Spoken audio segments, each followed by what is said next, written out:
तो आज से हम एक नई सीरीज शुरू करने जा रहे हैं जिसका नाम है अ डे विद करण, जहां पर हम कवर करने वाले हैं एंटरप्रेन्योर्स को, फाउंडर्स को, स्मॉल स्टार्टअप ओनर्स को और क्रिएटिव लोगों को।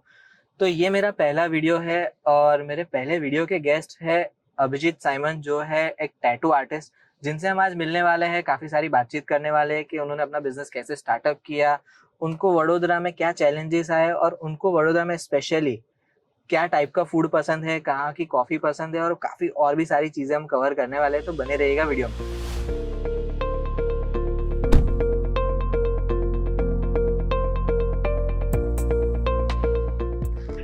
अभिजीत भाई, क्या हाल भाई? Good morning. तो मैं बात कर रहा था अभिजीत भाई की, जो काफी बढ़िया टैटू आर्टिस्ट है वडोदरा में, और आज हम इनसे मिलने वाले हैं और काफी सारे Q&A करने वाले, जानने वाले कि इनको वडोदरा में कौन सा फूड अच्छा लगता है, इन्होंने कैसे अपना बिजनेस स्टार्ट किया। तो चलिए शुरू करें। और भाई क्या चल रहा है? बस बढ़िया, कैसे हो आप? बस एकदम बढ़िया। तो अभिजीत भाई, आज अपन थोड़े Q&A करेंगे और फिर जाएंगे आपकी फेवरेट जगह घूमने के लिए। तो सबसे पहला मेरा ये क्वेश्चन है कि आप ये बिजनेस में कैसे आए? अगर मैं आज के डेट में सोचूं कि मैं इधर आया कैसे, ये सब हुआ कैसे, ये बहुत एक ऑर्गेनिक प्रोसेस था। मतलब हम सोचते हैं ना बचपन से कि हम डॉक्टर बनेंगे, इंजीनियर बनेंगे, ऐसा कुछ था ही नहीं। 12th खत्म हुआ, मैंने वेकेशन में टैटू किट ऑर्डर किया। मैंने सोचा चलो हॉबी के लिए कुछ करते हैं, क्योंकि ये चीज़ क्या इंटरेस्टिंग थी। एंड मैंने 11th-12th में साइंस लिया हुआ था, उसमें तो मेरी वाट लगी हुई थी। लकीली उसके साथ एक ग्राफिक डिज़ाइन का एक्स्ट्रा सब्जेक्ट था, जहाँ बहुत मज़ा आ रहा था काम करने। तो मैंने सोचा कि चलो जो चीज़ इंटरेस्ट की है वो करते हैं। और टैटूज ऐसी चीज़ है ना कि मेरे को बहुत पहले ये चीज़ रियलाइज़ हो गई थी कि जब मैंने मेरा पहला टैटू करवाया तो मैं कुछ 10th में था। एंड करवाने के बाद मैं घर जाते जाते ये रियलाइज़ किया कि यार ये चीज़ मेरे साथ पूरी ज़िंदगी रहने वाली। तो वो जो एक थॉट है ना, वो एक स्टार्टिंग पॉइंट था कि यार ये है तो काफ़ी इंटरेस्टिंग चीज़। तो उस तरीके से 10th के बाद 11th आया, 12th आया, तो ये टैटू है ना धीरे धीरे ग्रो करता गया मेरे दिमाग में कि नहीं यार ये चीज़ अच्छी है। और जैसे ही हम लोग ट्रांजिशन कर रहे थे 12th से कॉलेज तक, तो ऑब्वियस ही बात थी कि उस टाइम पे टैटूइंग वाज समथिंग के ठीक है, शौक है तो करवा लिया। बट उस टाइम में बहुत कम लोग ये सोचते थे कि नहीं यार मेरे को टैटू करना है। तो आई रिमेम्बर जब मैं टैटू करवा रहा था मेरा पहला, तो मैंने मेरे टैटू आर्टिस्ट से ऐसे ही पूछा था कि भाई टैटू करना तो बहुत कॉम्प्लिकेटेड होगा ना। तो उसने इतना कैजुअली ऐसे जवाब दिया टैटू करने का कि नहीं तू भी कर सकता है, अगर मेहनत करेगा तो कर लेगा। और उसके बाद से ये जो थॉट चालू हुआ ना, वो धीरे धीरे धीरे बढ़ता गया। पहला किट आया टैटू का जब मेरे पास घर पे, तो मैं तो क्लूलेस था, मुझे नहीं पता था कि क्या है, कैसे यूज होने वाला है, क्या है। और उस टाइम में मेरे पास कोई ऑप्शन भी नहीं था, बिकॉज बड़ौदा में टैटू आर्टिस्ट कम, अकेडमीज तो बिल्कुल भी नहीं। तो मैं बहुत ऐसे अटक गया था एक पॉइंट पे कि मैं करूँगा क्या। फिर मैंने सोचा यूट्यूब खोलता है और वहाँ से ये स्टार्ट किया एज अ हॉबी। तो आपको कितने साल हो गए? तो मेरा 12th आई थिंक 2013 में खत्म हुआ, तो 2013 से गिन लो अभी तक 11 साल से मतलब यही इंडस्ट्री में हो। हाँ। तो अभिजीत भाई, आप कितने साल से इंडस्ट्री में हो? इंडस्ट्री में मैंने एंटर किया समवेयर अराउंड 7 years में, where I started commercially tattooing, ऐसा बोल सकते हो। उससे पहले ना मैं बोला ना, मैं हॉबी और हॉबी से ज़्यादा ना, जैसे मेरे कॉलेज के दोस्त हैं, मेरे स्कूल के दोस्त हैं, तो उन लोगों को ऐसे बैठा देता था कि भाई मैंने नया टैटूइंग का चालू किया है, बट आता बहुत कुछ है, तो तू टेंशन मत ले, तेरा टैटू अच्छा बनेगा, बट बैठ जा तू अभी आके। तो लोग डरते थे यार, लोगों की फटती थी। एंड मुझे याद है मैंने मेरा पहला टैटू जब मैंने क्योंकि पहले प्रैक्टिस स्किन्स आती थी और उस टाइम पे स्किन्स मिलना मुश्किल था, तो यूट्यूब पे किसी ने क्या बोला कि आपको अगर टैटूइंग सीखना है, आपके पास नीडल और सब कुछ है, मशीन है, तो आप एक काम करो, फ्रूट्स पे टैटू करो। अच्छा। तो एक दिन क्या हुआ, रैंडमली मैं घर के नीचे उतरा फ्रूट वाले के पास। मेरे घर वाले भी शॉक हो गए, बोले भाई तू फ्रूट लेने क्यों गया है? तो मैं ऊपर लेके आया, बनाना लेके आया, ऑरेंज लेके आया। ऑरेंज है ना, हमारा बहुत स्किन टेक्सचर बहुत सिमिलर होता है ऑरेंज को, तो मैं ऑरेंज को बैठ के फिर पहले टैटू किया, फिर वो अच्छा।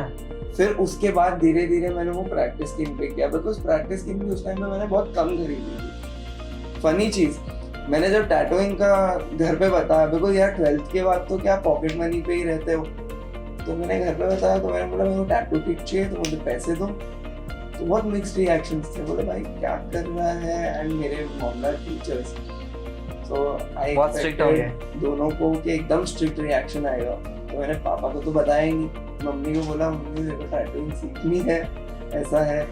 मम्मी का पहला रिएक्शन थोड़ा शॉक था, वो she was taken aback, but उसके एक पॉइंट के बाद शी वाज लाइक हाँ तेरे को कितने पैसे चाहिए बता, तो मैं देती हूँ। तो मैंने उस टाइम पे क्या किया, उस टाइम में मेरा प्रोबेबली अभी जाके रियलाइज करता हूँ कि ये करने के लिए कन्विक्शन कितना था। उस टाइम प्ले स्टेशन आते थे, PSP आता था। हाँ। तो मैंने बाहर जाके एक जगह डील कर दी कि मैं मेरा PSP बेच दूंगा, सिर्फ वो टैटू किट के लिए? सिर्फ वो टैटू किट के लिए, और मैं आधा पैसा घर से लूंगा और आधा PSP बेच के लूंगा, ताकि घर वालों को भी पता, ऐसा ना हो कि भाई इतना महंगी चीज क्यों ले रहा है। तो मैंने पहले जाके PSP बेच लिया और घर से आधा पैसा लेके टैटू किट खरीद के आ गया। तो टैटू किट कितने का था उस टाइम पे? पता है वो चाइना के इम्पोर्टेड किट्स आते थे। अभी जो सप्लायर है, अभी वो इंडियाज बिगेस्ट सप्लायर है, मैं बहुत पहले से उनके साथ जुड़ा हुआ हूँ। उस टाइम में मुझे जहाँ तक याद है 6,500 या 7,000 रुपए में उन्होंने मेरे को एक बेसिक किट दिया था, not for skin use but only for practice use. And I remember कुछ 9,000 की किट थी और उन्होंने मेरे को 2-3 हज़ार डिस्काउंट दिया था, बच्चा समझ के कि ठीक है भाई तू कर ले, वैसा था। तो अभिजीत भाई आपने कभी जॉब की है? यार मैंने जॉब ऑनेस्टली कॉलेज में की है। ओके। पढ़ते पढ़ते and it was not because I wanted something, I wanted financial gains और व्हाट, बट बस मेरे को ट्रिप चाहिए थी, मेरे को बस ऐसा चाहिए था कि यार मेरे को कुछ करना है जो क्रिएटिव हो, जो इंटरेस्टिंग हो। और ये कौन सी ईयर की बात होगी? ये समवेयर अराउंड 2014-15 की बात होगी। ओके। तो वो जॉब भी ऐसी थी, it was basically a cafe जहाँ पे उनके इंटीरियर्स को उनको थोड़ा पंप अप करना था, because it was majorly an art cafe and वो कैफे का owner was also very much into art. तो एक दिन मैं ऐसे ही वो कैफे पे बैठा था दोस्तों के साथ और वो ओनर आया और ऐसे ही बात कर रहा था कि आप लोग क्या करते हो, और मुझे याद है वो बस कॉन्वर्सेशन में अगले दिन से मैं वो कैफे पे पहुंच गया था कि भाई अभी ये वॉल पे हम ये करेंगे, ये वॉल पे ये करेंगे। आई रिमेम्बर मैंने उनसे कुछ आई थिंक 3,000 पेंसिल्स मंगवाई थी उस टाइम पे, कलर पेंसिल्स, एंड उनके पास ऐसा एक आर्ट का एक ड्राइंग था, हमने पूरे वो ड्राइंग को पेंसिल चिपकाई थी and it looked brilliant at that point of time, but और आपकी एज क्या थी तब? मैं तब होऊंगा कुछ 20 के आसपास। आपकी फर्स्ट इनकम क्या थी? यार मेरी लेजिट फर्स्ट इनकम टैटूइंग से, तो जो मैंने पहला टैटू किया था उसका भी बहुत इंटरेस्टिंग स्टोरी है। नया टैटू है तो आप क्या एक्सपेक्ट करोगे, स्ट्रेट सरफेस पे इधर उधर कहीं आ जाए तो सिंपल है, पर हमने इतना बड़ा चढ़ा के दोस्तों को बोल दिया था ना कि भाई अब तो मैं तो बहुत मस्त टैटू आर्टिस्ट हो गया। उसने बोला मेरे गले पे टैटू बना दो। गले पे? हाँ। उस टाइम में डर तो लगा, बट फिर आई वाज लाइक ठीक है चलो करना है तो कर लेते हैं। तो गले पे मैंने उसके टैटू किया एंड देन उसने मुझे पूछा कि भाई कितना प्राइस हुआ। मैंने ऐसे ही जो मन में अमाउंट आया, अब गेस करो, एक रैंडम गेस तो दो कितना लिया होगा मैंने? 5-6 हज़ार? मैंने ना 250 रुपीज में वो टैटू किया था। सिर्फ 250 रुपीज? सिर्फ 250 रुपीज में, क्योंकि कॉन्फिडेंस था नहीं, मुझे भी पता था खराब हो सकता है, बट देन इवेंचुअली टैटू भी अच्छा हो गया। आज मैं लास्ट ईयर वो आदमी से मिला था एंड मैंने उसका ऐसे टैटू देखा और एकदम से ऐसा फ्लैशबैक आया कि भाई ये मेरा पहला, उसको पता नहीं है ऑब्वियसली कि मैंने उस पर पहला टैटू, पहला ट्रायल था, but 250 rupees was the first amount. और आपके बॉडी में कितने टैटूज है? यार मेरे बॉडी में कितने टैटूज हैं मैंने अभी तक गिने नहीं है। The last I counted, I had 6 tattoos. Okay. But right now I think I have more than somewhere around होंगे यार, मैं कैसे गिनूं मैं अब तो। रफली idea? See, my hand is covered, my leg is partially covered, I have a tattoo on my chest, no tattoo on my back. I think sir समझो 20 tattoos तो होंगे यार, 20 टैटूज आराम से। और वो आपने कहाँ करवाए? So because मैं खुद से सीखा टैटू, तो मैंने अपने आप पे बहुत प्रैक्टिस किया।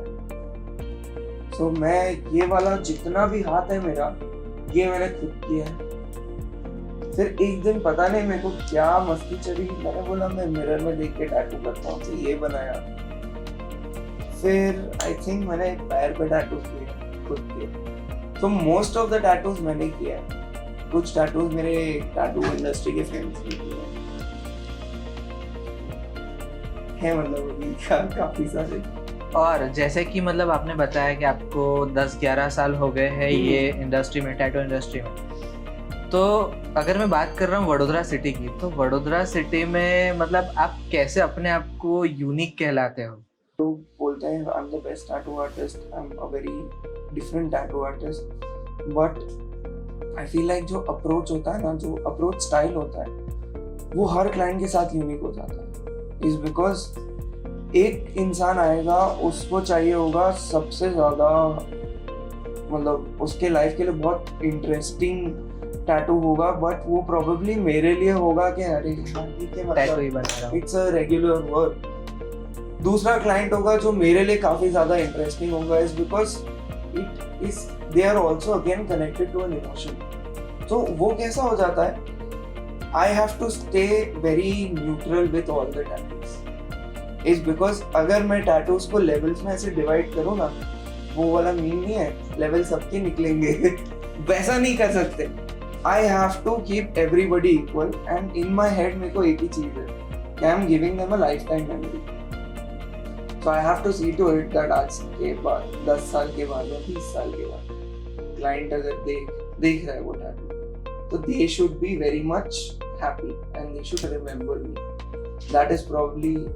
That is something that I focus the most. Abhijeet भाई, मैंने आपके यहाँ स्टूडियो में देखा A और B के इनिशियल्स के आपने काफ़ी सारी जगह पर लोगोज रखे, जैसे कि आपके फ़ोन के कवर में है, आपकी कार पे भी है, तो उसका क्या है उसके पीछे का वो? It basically goes like the Abhijit Simon project. उसका एक इंटेंशन ये है, it's going to be a lifestyle brand. जैसे आपने मतलब हम बहुत टाइम से एक दूसरे को जानते, तो हम देखते हैं मेरे पास बहुत सारी फैंसी चीजें होती हैं। हाँ। So, मैं कभी भी कुछ भी फैंसी लेके जाता हूँ ना, तो कोई ना कोई पूछता है कि भाई ये कहाँ से लिया है, क्या लिया है। तो what I've realized is this is not there for a lot of people. मतलब बहुत सारे लोगों को ये चीजें दिखती नहीं है, बट ये चीज एग्जिस्ट तो करती है। तो my idea और my agenda is कि ये सारी चीजें ना, I want to get them to everybody, so that everybody gets to enjoy that small little piece of fun or technology or anything. जैसे कि आपने बताया कि आप टेक्नोलॉजी के बहुत फ्रीक हो, तो आपके पास मतलब मैं ऐसे कंप्यूटर साइंस इंजीनियर बैकग्राउंड से ही हूँ, तो मुझे ऐसे टेक्नोलॉजी वाले लोगों से ना मिलना बहुत अच्छा लगता है, क्योंकि वो कुछ ना कुछ इनोवेशन उनके पास होता है। तो आपके पास भी काफ़ी अच्छा कलेक्शन रहा होगा या अभी होगा आपके पास? बिल्कुल, वो कलेक्शन की बात करो तो यार मैं हर दूसरे दिन कुछ ना कुछ नया टेक होता है, मुझे दिखता है, मैं ऑर्डर कर लेता हूँ। जैसे अभी एक बहुत इंटरेस्टिंग टेक की बात करें तो अभी यार हम कितनी गर्मी में है, अभी 44-45 डिग्रीज चल रहा है। मैंने कल रात को क्या देखा, एक पोर्टेबल एसी आया है सोनी का। हाँ। एंड मैंने कल रात को ऐसे ऐड टू कार्ट वाले बस वो मोमेंट पे आ गया था कि बस इसको ऐड कर ही लेता है, बिकॉज ये छोटा जो टेक होता है ना, बहुत अम्यूजिंग होता है। मेरे पास बहुत सारा टेक है जो ऐसे लेके रखा हुआ है, 2 बार यूज करके पड़ा हुआ है, बट पता है उसको, जैसे फॉर एग्जाम्पल मेरा रूम है, मैं रूम में जाके जब मैं वो सब देखता हूँ ना, तो मुझे इतना अच्छा लगता है ना कि अरे वाह, अच्छा कलेक्शन है। तो आप लोग हैं ना, मैं कमेंट करके बता सकते हो कि आपको अभिजीत भाई का रूम टूर देखना है या नहीं देखना है। वो एक एक्सक्लूसिव वीडियो होगा, क्योंकि अभिजीत मतलब मैंने पर्सनली देखा हुआ है कि अभिजीत भाई के पास काफ़ी सारे गैजेट्स है, और ऐसा मतलब उनका घर और उनका जो रूम है ना, पूरा इतने सारे गैजेटों से घिरा हुआ है ना कि आप देख के इतना खुश हो जाने वाले हैं ना। मुझे तो ऐसा लगता है कि मैं अभिजीत भाई से बोरो करके ले जाऊं। आ जाता है। तो ये तो ऐसा है कि यार there is no stopping to it. जैसे फॉर एग्जांपल अभी रिसेंटली मेरे दोस्त ने मुझे ऐसे ही उसका एक प्लेन गिफ्ट किया, वो वहाँ पे ऊपर लगा के रखा है मैंने। हाँ, जैसे ही अंदर आते दिखता है वो प्लेन फॉर अ फैक्ट वो प्लेन उड़ता है, उसको रनवे जैसा एक टेक ऑफ के लिए जगह चाहिए होती है, उसका रिमोट वो रहा। तो ये सारी फैंसी टेक बहुत इंटरेस्टिंग लगता है, बट देन अगेन वो प्लेन ऐसा है ना कि I would like to keep it for the rest of the years. तो आई फील लाइक ठीक है चलो उसको बचा के कहीं अच्छे से टंगा के रखते हैं। तो मेरे रूम में भी ऑब्वियसली बहुत सारी चीजें आपको मिलेगी, लेट्स सी। मतलब ऑडियंस अब कमेंट करेगी कि अभिजीत भाई का रूम टूर चाहिए हमें, कर सकते हैं। अब लास्ट सेकंड क्वेश्चन ये आता है अभिजीत भाई के, अभी तक तो मैंने आपके सारे फन पार्ट देख लिए कि क्या आपने किया, कैसे किया, बट जो कि होता है ना, जो फर्स्ट जनरेशन बिजनेसमैन जो होता है, पता है उनके काफी सारे स्ट्रगल्स रहते हैं। तो आपके भी कुछ ऐसे स्ट्रगल्स रहे होंगे ये पूरा स्टूडियो सेटअप करने के लिए, क्लाइंट सेटअप करने के लिए और भी सारी चीजें सेटअप करने के लिए, तो वो चैलेंजेस आपकी क्या रहे थे? भाई challenges to be very honest, जैसे मैंने बोला ना, this was a very organic transition to me getting into tattooing, but challenges definitely रहे हैं। मतलब ऑब्वियसली बात है, मैंने कॉलेज चूज किया था instead of tattooing. I choose tattooing as a hobby, and ये तो कॉलेज तो पढ़ाई तो करनी पड़ेगी। आई रिमेम्बर मेरे 4th ईयर का इंटर्नशिप बचा था ना, तो मेरे को कॉलेज से एक मेल आ गया था, एंड वो मेल पढ़ने के बाद तो मैं बहुत डेविस्टेट हो गया था। मैं नहीं, मेरे फैमिली वाले तो ऑब्वियसली ज़्यादा हुए थे। और वो मेल में क्या लिखा था, it was a rustication letter that it was obviously to my mom. I still have that rustication letter in my notes. It stated that your child Abhijit Simon has not been able to work or show his abilities, and basically अगर उसको short में बोले तो my dean basically wrote it to me that आप sketch भी नहीं कर सकते। So that was something which was I was a little taken aback, but obviously बात ही मुझे पता था मैं कर सकता हूँ। Obvious वो कॉलेज था तो चीज़ें obviously इतनी भी सीधी नहीं थी, काफ़ी ज़्यादा complications थे। But then obviously जब मैंने वो कॉलेज छोड़ा, मैं वापस बड़ौदा आया, and then I again joined another college। और क्योंकि घर वालों को ये था कि बेटा डिग्री ले ले, डिग्री बहुत काम की है, एंड उसके बाद मैंने होटल मैनेजमेंट किया। So it was a crazy transition between a design college and to hotel hotel management. management। मतलब वो डिजाइन कॉलेज का सुबह हम लोग 9 बजे कॉलेज पहुंचना होता था, या होटल मैनेजमेंट 7 बजे यूनिफॉर्म में पहुंचना होता था। तो मेरे लिए वो ट्रांजिशन इतना ज्यादा, मतलब मेरे को समझ ही नहीं आ रहा था मेरे साथ हो क्या रहा है। एंड ऑब्वियसली बात है, वो होटल मैनेजमेंट किया, and then you know for a fact कि I met my life partner there, I met Mamata there, and उसके बाद we ended up leaving that college also, imagine, and we left that college just to start Inspire। तो उस time पे तो चीजें इतनी fast transition हो रही थी ना कि आपको समझ ही नहीं आ रहा था कि क्या हो रहा है। But now if I look back at it, things have been like pretty much changed and very easy। Struggle की बात करो तो स्ट्रगल नहीं बोल सकते, but I started from a studio, from a home studio. मेरे घर पे क्लाइंट आते, एंड उस टाइम पे प्रमोशंस मैं फेसबुक पे करता था, क्योंकि फेसबुक पे क्या, मेरी वाइफ जो अभी है, उस टाइम मेरी गर्लफ्रेंड थी, उसने बोला चल इंस्टाग्राम पेज बनाते हैं, फेसबुक बनाते हैं। मैंने बोला ठीक है तू बना ले, मेरे को कोई इंटरेस्ट नहीं है। उसने बनाया। अब भाई बिलीव नहीं करोगे, 2 महीने के अंदर हमको इतनी इंक्वायरीज आई ना कि we ended up thinking about opening a studio. जबकि मैं कॉलेज उस टाइम पे जब छोड़ भी रहा था ना, उस टाइम पे ऐसा ही था कि हाँ करेंगे, ठीक है टैटूइंग है करेंगे, पर कुछ और करना है life. And then eventually clients ऐसे भर के आए ना, क्या ऐसा लगा नहीं यार ये चीज बहुत मजा आ रहा है, यही करना है।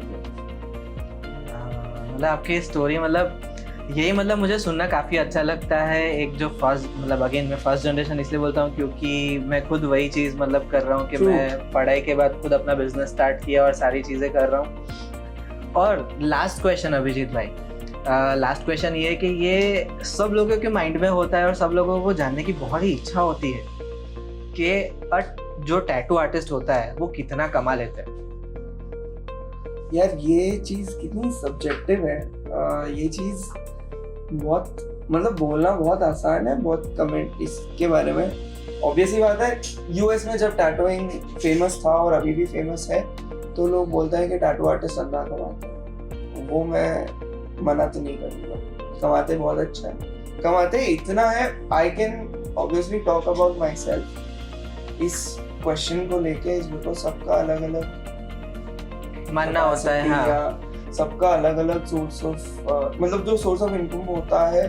तो अगर मैं टैटूइंग की बात करूँ तो इतना तो कमा लेता हूँ कि शौक बहुत पूरे हो जाते हैं। तो आपके शौक आप बता पाए तो? यार शौक ना सबसे अभी जो सबसे प्राइम इम्पोर्टेंस पे जो मेरा शौक है ना, it is considered as the world's most expensive hobby. It is a little expensive then golf. I do motor sports. Okay. So motor sports is something, again you have to have your own bike. आपको वो bike को इतना tune करना पड़ता है, वो आपको bike में इतने चेंजेस करने पड़ते हैं, your suit, your helmet, everything. तो आपके पास आपकी बाइक भी होगी? हाँ, मेरे पास रादर कलेक्शन ऑफ बाइक है।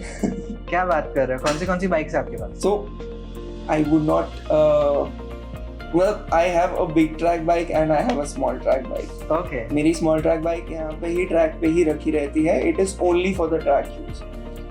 So चीज़ें ऐसी है कि जो big track bike है, it's a Triumph Daytona and यहाँ पे we are basically making a bike only for track building.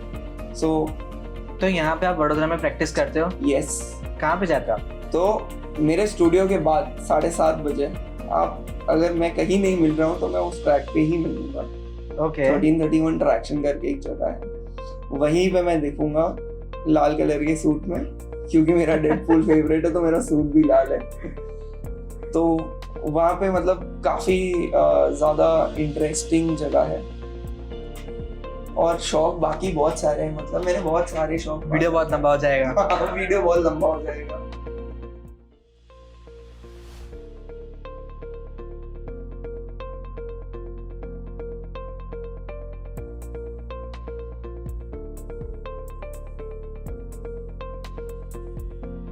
मतलब अभी तो अपन ने काफी सारी बातें कर ली, आपकी इनसाइट तो मैंने काफी सारे जान लिया है। तो जो मेरी जो सीरीज का नाम है अ डे विद करण, तो उसमें हम अलग अलग आपको कौन सी स्ट्रीट फूड आइटम्स पसंद है, क्या आपको पसंद है, वो ट्राई करने जा रहे हैं और अपन बातें भी करते हैं उस पर। बिल्कुल, चलिए।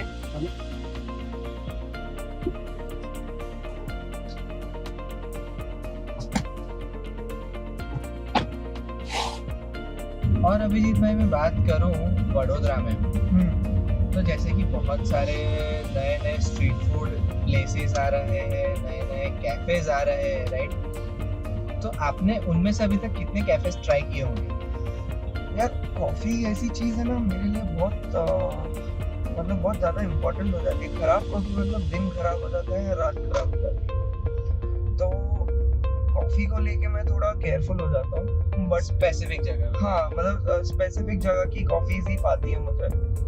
बट ट्राई करने के लिए एक बार वो चूल जो होती है वो तो जाती नहीं है, लोग हम चले जाते हैं नई नई जगह ट्राई करते। तो आपको ऐसा कोई डिसअपॉइंटमेंट रहा है कि यार नहीं, मुझे ऐसा लगा था बहुत मस्त है, फिर वहाँ जाके पता चला कि यार ये तो वर्थ इट ही नहीं? यार डिसअपॉइंटिंग तो ऐसा होता है कि बहुत सारी जगह लेटली डिसअपॉइंट तो कर रही है फूड एंड बेवरेज में। है मतलब कुछ जगह है जहाँ पे आई over expected and probably over expectation है, तो डिलीवर तो ऑब्वियसली अंडर ही होगा। मैंने जाना ही छोड़ दिया। मैंने बोला अभी जाके मतलब। तो अभी हम जा रहे हैं 2-3 जगह पर जहाँ पर हम अभिजीत भाई की फेवरेट फूड आइटम्स ट्राई करने वाले हैं। पहला तो है समोसा, फिर उसके बाद आपने सेव पूरी बोला था।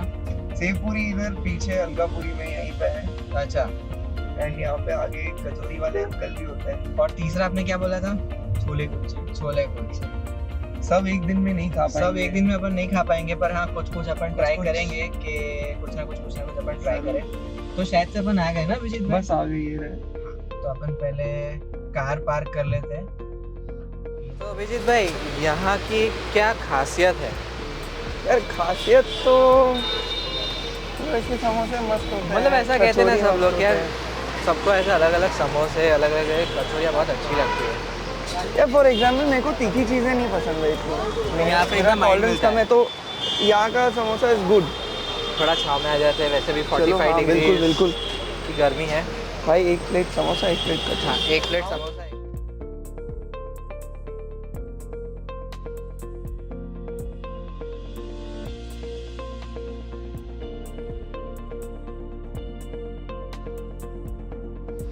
अभिजीत भाई, समोसा अपन ट्राई करते हैं।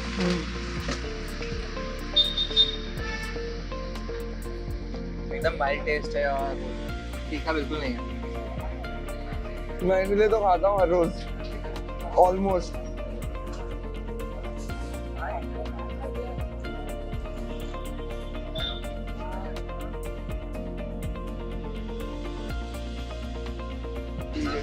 एक बाइट तो ट्राई कीजिए। मैं एक बाइट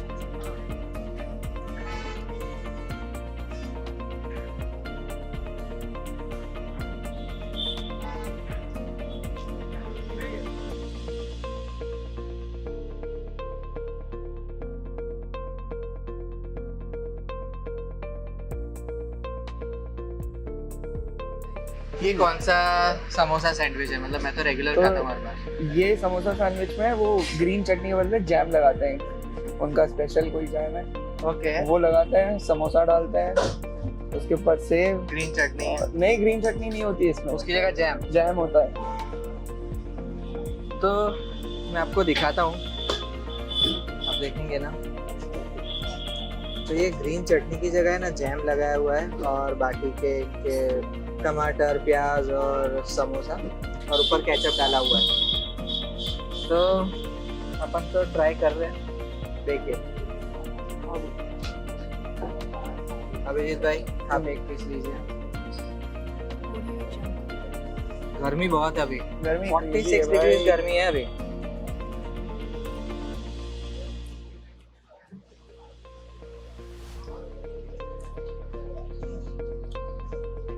कुछ अलग है, काफी ज्यादा। काफी ज्यादा। मतलब